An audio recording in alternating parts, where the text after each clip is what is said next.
హైదరాబాద్ గచ్చిబౌలి సిద్దిక్ నగర్లో పక్కకు ఒరిగిన 5 అంతస్తుల భవనం విషయంలో కీలక విషయాలు బయటపడ్డాయి.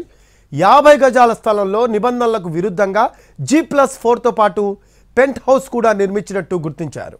కనీస నిర్మాణ ప్రమాణాలను కూడా పాటించలేదని తెలుస్తోంది. ఈ భవనంలో చిరుద్యోగులు నివాసం ఉంటూ ఉన్నారు.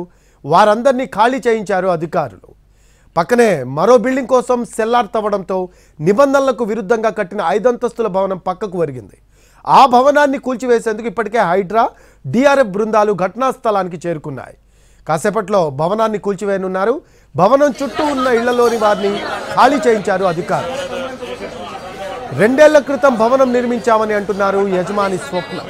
తమకు ముందస్తు సమాచారం ఇవ్వకుండా పక్కన స్థలంలో సెల్లార్ కోసం తవ్వడం వల్లే ఈ పరిస్థితి వచ్చిందని ఆరోపిస్తున్నారు.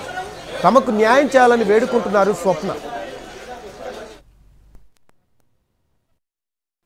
ఇకన్నీ గుంతలు తీసిండు, తీయాల్సిన దానికంటే ఎక్కువ తీసిండు. దానివల్ల మా ఇల్లు గూలగొడతా అని అంటారు. అది ఉండడం వల్ల చుట్టుపక్కల వాళ్ళకి అందరికి ఇబ్బంది. అంటే గూలగొట్టడానికి కూడా మేము ఒప్పుకున్నాం. కానీ దాని బతుకు తెరువు మొత్తం దాని మీద, మా బతుకు తెరువు మొత్తం దాని మీదనే ఉంది. నా పిల్లలు చిన్న చిన్న పిల్లలు ఊర్లో పొలం అమ్ముకొని వచ్చి కట్టుకున్నా నేను.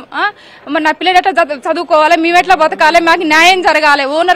ఓనర్ అన్న కాంట్రాక్టర్ అయినా వచ్చి మాకు ఏదో ఒకటి భరోసా ఇవ్వాలి. నేను కూలగొట్ట వద్దని అనట్లేను, ఎందుకంటే ప్రాబ్లం అయితే నేను కూడా ఒప్పుకుంటున్నా. కానీ నాకంటూ న్యాయం జరగాలి.